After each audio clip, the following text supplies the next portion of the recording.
Hoopers, Happy New Year. This is my first tutorial of 2014.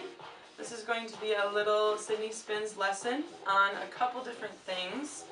This will be a nice long tutorial to hopefully inspire some new ideas and give some clarity at the start of the new year.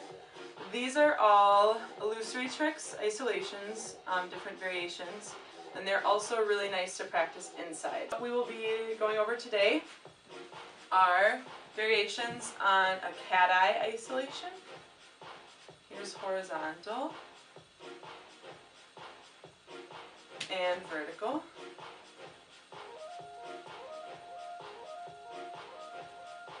I'll be going over an iso pop.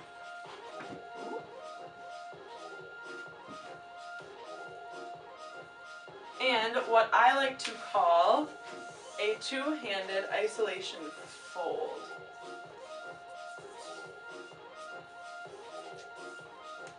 So, first of all, something really good to practice as just a good base for all of these is just a regular forward isolation with your dominant hand. I'm using my right hand and I am going, from my perspective, I'm going counterclockwise.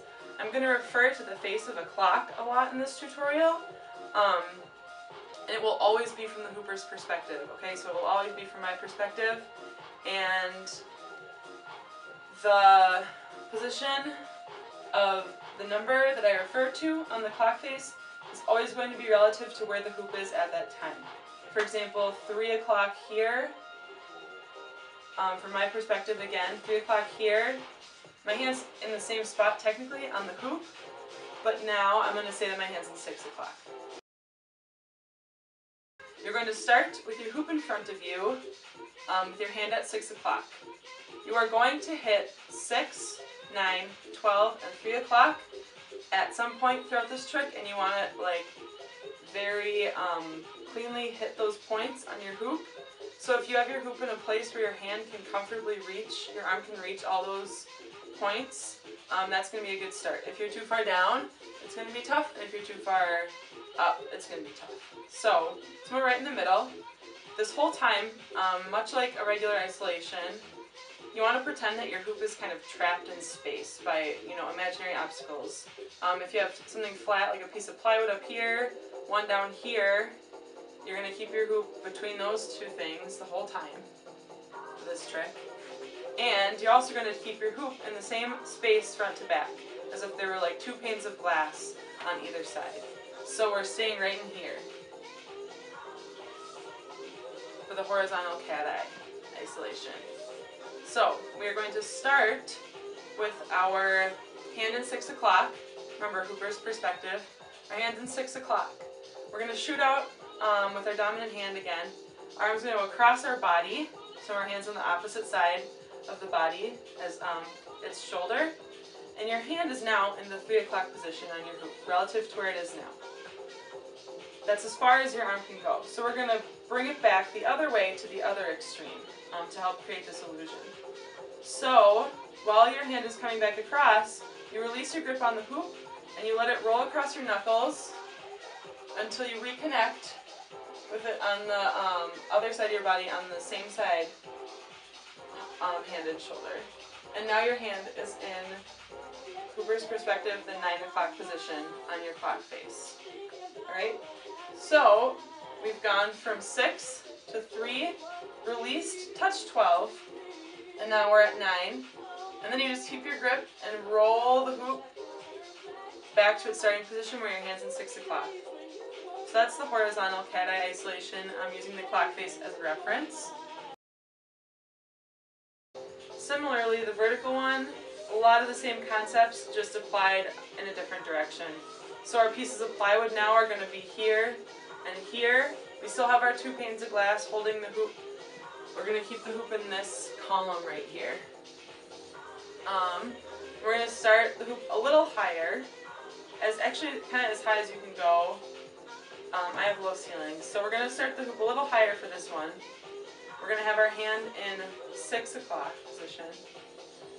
As the hoop comes down, your hand is rotating, hooper's perspective counterclockwise, out, so now it's at 3 o'clock. And then we roll our knuckles and hit 12 o'clock again while the hoop is down here. And then we bring it up to 9 really quick, and then we're back to 6. So the vertical is 6, 3, 12, 9, 6. And remember, all the clock references are relative to where the hoop is in space, and they're all in Hooper's perspective, so from the person looking at the hoop from back here.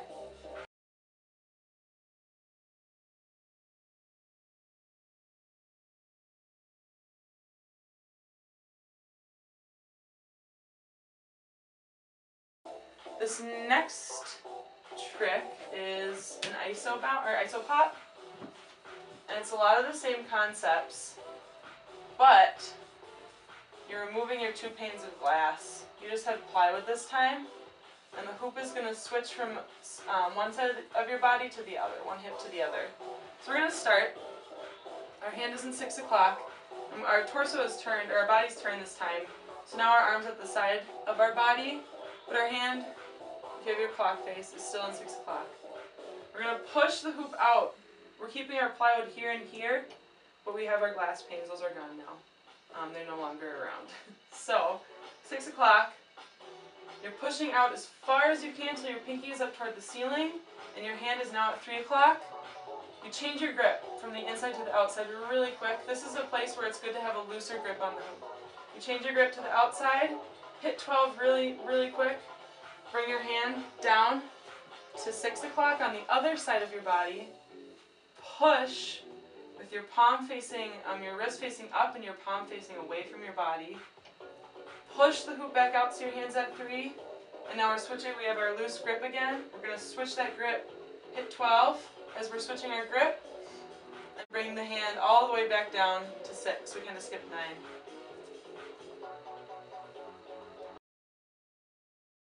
9. Now the last trick of this tutorial is something I call the two-handed isolation fold. It combines a couple things. It combines a simple fold sequence that goes like this. You always, when you're doing folds, I always imagine there's an axis from for this case, it's going to be from 3 o'clock to 9 o'clock. So we're always flipping it on that imaginary axis. So the fold sequence looks like this. We start with our hand at 6 o'clock with an inside grip, palm on the inside of the hoop. We flip it up on that axis. You're bringing your arm to this back toward your body and then pushing it out again. From the side, it looks like this. So we're going from 6 o'clock inside grip to 12 o'clock outside grip. And we are rotating clockwise this time to have a 6 o'clock grip with an outside grip. Then we're flipping on that axis again, only this time our 12 o'clock grip has an inside grip.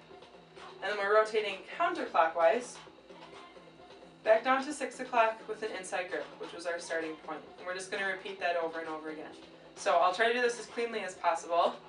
We have 6 o'clock inside grip, flip on horizontal axis to 12 o'clock outside grip, rotate clockwise to 6 o'clock outside grip, flip on axis to 12 o'clock inside grip, rotate counterclockwise to 6 o'clock inside grip. And you're back at the start.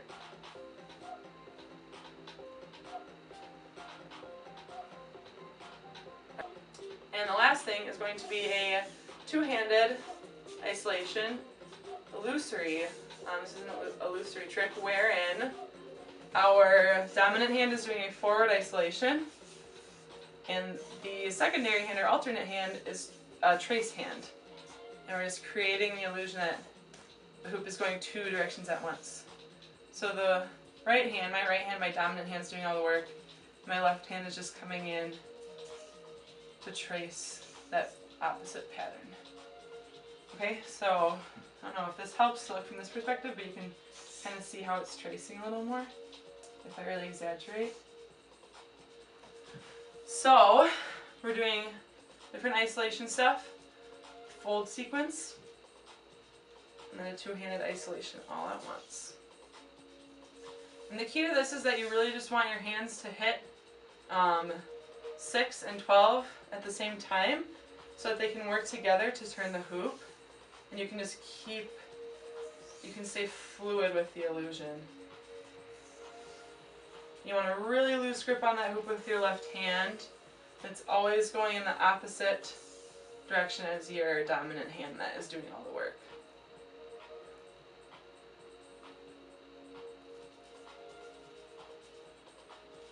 Okay, and then from the side we'll see how this turns out. Again, I'm exaggerating.